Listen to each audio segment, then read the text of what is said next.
कहते हैं कि नाम शोहरत मिलना फिर भी आसान है, लेकिन उसे पचा पाना हर किसी के बस की बात नहीं है। और जब हम बात फिल्मों की करें तो ये लाइंस और ज़्यादा कारगर साबित होती हैं। फिल्म इंडस्ट्री में जाने कितने ऐसे एग्जाम्पल्स हैं जहां नाम शोहरत पैसा मिलने के बाद भी उन एक्टर्स को मिली एक गुमनाम मौत। इस पर हम एक एपिसोड भी पहले बना चुके हैं, जिसका लिंक कोने में आ रहा होगा, आप चाहे तो देख सकते हैं। आज हम एक ऐसी एक्ट्रेस की बात करेंगे जिन्होंने बड़ी ही जद्दोजहद से फिल्म इंडस्ट्री में वो मकाम बनाया जिसके लिए एक्टर्स तरसते हैं। लेकिन जैसे कि कहा जाता है कि सक्सेस किसी को भी आसानी से नहीं मिलती, वैसे ही कुछ मुमताज़ के साथ भी हुआ। तो दोस्तों, आज के इस एपिसोड में हम जानेंगे मुमताज़ से जुड़ी कुछ बेहद रोचक बातें। वेलकम टू पलट तेरा ध्यान किधर है।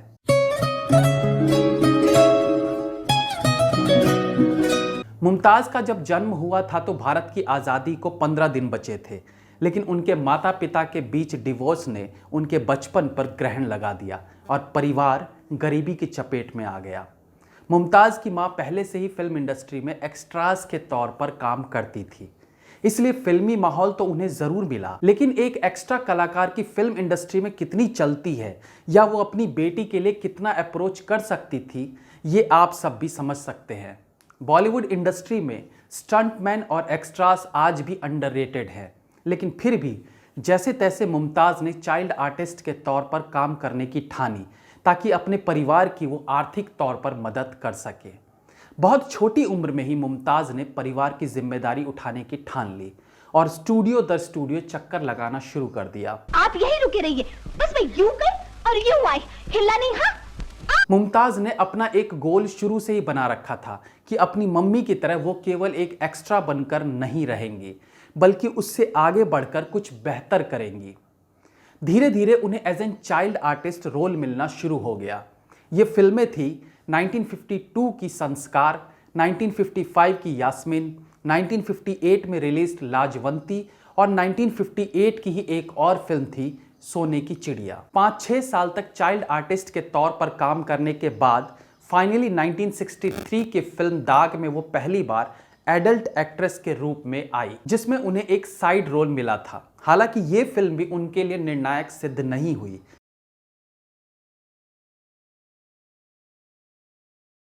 एक टाइम ऐसा भी था जब मुमताज़ हर तरह के रोल करने लगी थी, चाहे वो छोटा सा हीरो की बहन का रोल हो, वैम्प का रोल हो या बड़ी फिल्मों में छोटे छोटे रोल हो। उन्होंने कभी किसी रोल से परहेज नहीं किया। इवन कुछ बी ग्रेड की फिल्मों में भी उन्होंने काम किया। लेकिन एक जो खास बात मुमताज़ में थी वो थी उनकी पंक्चुअलिटी और उनका व्यवहार। वो अपने काम में आनाकानी नहीं करती थी। एकदम समय से सेट पर पहुंचना, सबके साथ प्यार से मिलना, सम्मान देना, शायद यही कारण था कि उन्हें छोटे बड़े रोल सही लेकिन काम मिलता रहा।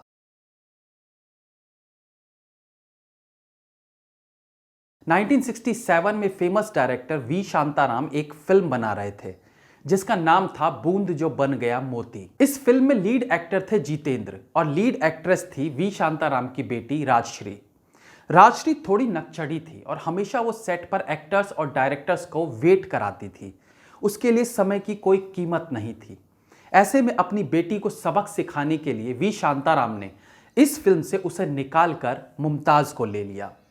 अब जब फिल्म के लीड एक्टर जितेंद्र को इस बात का पता चला कि उनकी फिल्म की हीरोइन राजश्री ना होकर एक बी ग्रेड फिल्मों की एक्ट्रेस है, तो उन्हें गुस्सा आ गया और उन्होंने मुमताज़ के साथ काम करने से इनकार कर दिया। लेकिन वी शांताराम भी अपनी जिद के पक्के थे। उन्होंने जितेंद्र को कहा कि वो मुमताज़ को फिल्म से नहीं निकालेंगे और अगर जितेंद्र चाहें तो वो इस फिल्म से अलग हो सकते हैं। और फाइनली जितेंद्र को वो फिल्म करनी पड़ी।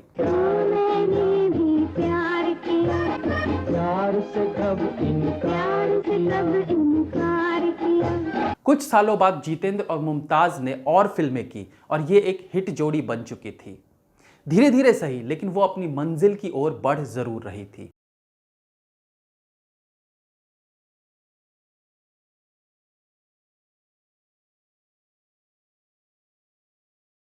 दरअसल दारा सिंह के साथ उस वक्त की कोई भी बड़ी एक्ट्रेस काम नहीं करना चाहती थी। ऐसे में मुमताज़ ने उनकी एक्ट्रेस बनना स्वीकार किया और कई सारी फिल्में दारा सिंह के ऑपोजिट कर डाली। इनमें कई फिल्में सफल भी रही। इसके बाद उन्हें फिल्म इंडस्ट्री में एक पहचान मिली, लोग उन्हें जानने लगे, लेकिन एक बी ग्रेड एक्ट्रेस का ठप्पा भी उन पर लग चुका था। उन्होंने कुछ एक फिल्मों में स्टंट वुमेन का काम भी किया था। ऐसे में कोई भी बड़ा एक्टर उनके साथ फिल्म नहीं करना चाहता था। अब बारी थी उनके जीवन की एक और इम्पॉर्टेंट फिल्म की, जिसका नाम था सच्चा झूठा। इस फिल्म के लिए लीड एक्ट्रेस तो मुमताज को फाइनल कर लिया गया था, लेकिन लीड एक्टर के तौर पर प्रोड्यूसर्स ने साइन करना चाहा था शशि कपूर को।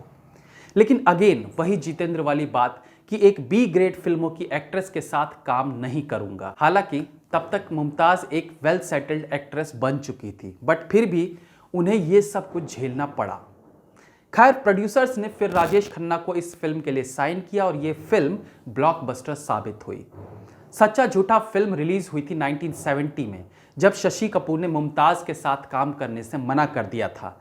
और 1974 में चोर मचाए शोर फिल्म में शशि कपूर मुमताज को फिल्म में लेने के लिए ऑलमोस्ट गिड़गिड़ा रहे थे। ये था मुमताज का क्रेज। हो सके तो मुझे माफ कर देना रेखा, मुझे माफ कर देना। उनके बुरे वक्त में बड़े स्टार्स ने उनका साथ नहीं दिया, लेकिन कई नए एक्टर्स के साथ काम करने में उन्होंने कभी इनकार भी नहीं किया। 1973 में उन्होंने एक फिल्म की थी अमिताभ बच्चन के साथ। फिल्म का नाम था बंधे हाथ।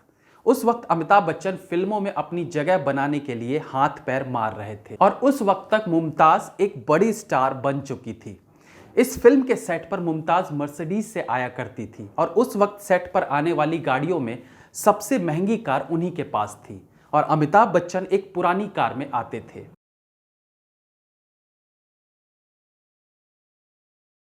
एक बार अमिताभ बच्चन सेट पर किसी को कह रहे थे कि देखना एक दिन मैं भी ऐसी ही मर्सिडीज खरीदूंगा। कहीं से ये बात मुमताज को पता चल गई। शूटिंग से वापस जाने से पहले उन्होंने अमिताभ बच्चन को अपनी मर्सिडीज कार गिफ्ट कर दी और उनकी गाड़ी की चाबी लेकर कार से वहां से निकल गई। मुमताज के बारे में एक और खास बात है कि वो काफी सारे गानों में ऑरेंज कलर के कपड़े पहनना ज्यादा पसंद करती थी। अब पता नहीं ये उनकी अपनी चॉइस थी या फिर डायरेक्टर की, बट आप देख सकते हैं वो कई सारे गानों में ऑरेंज कलर के कपड़े पहनती थी।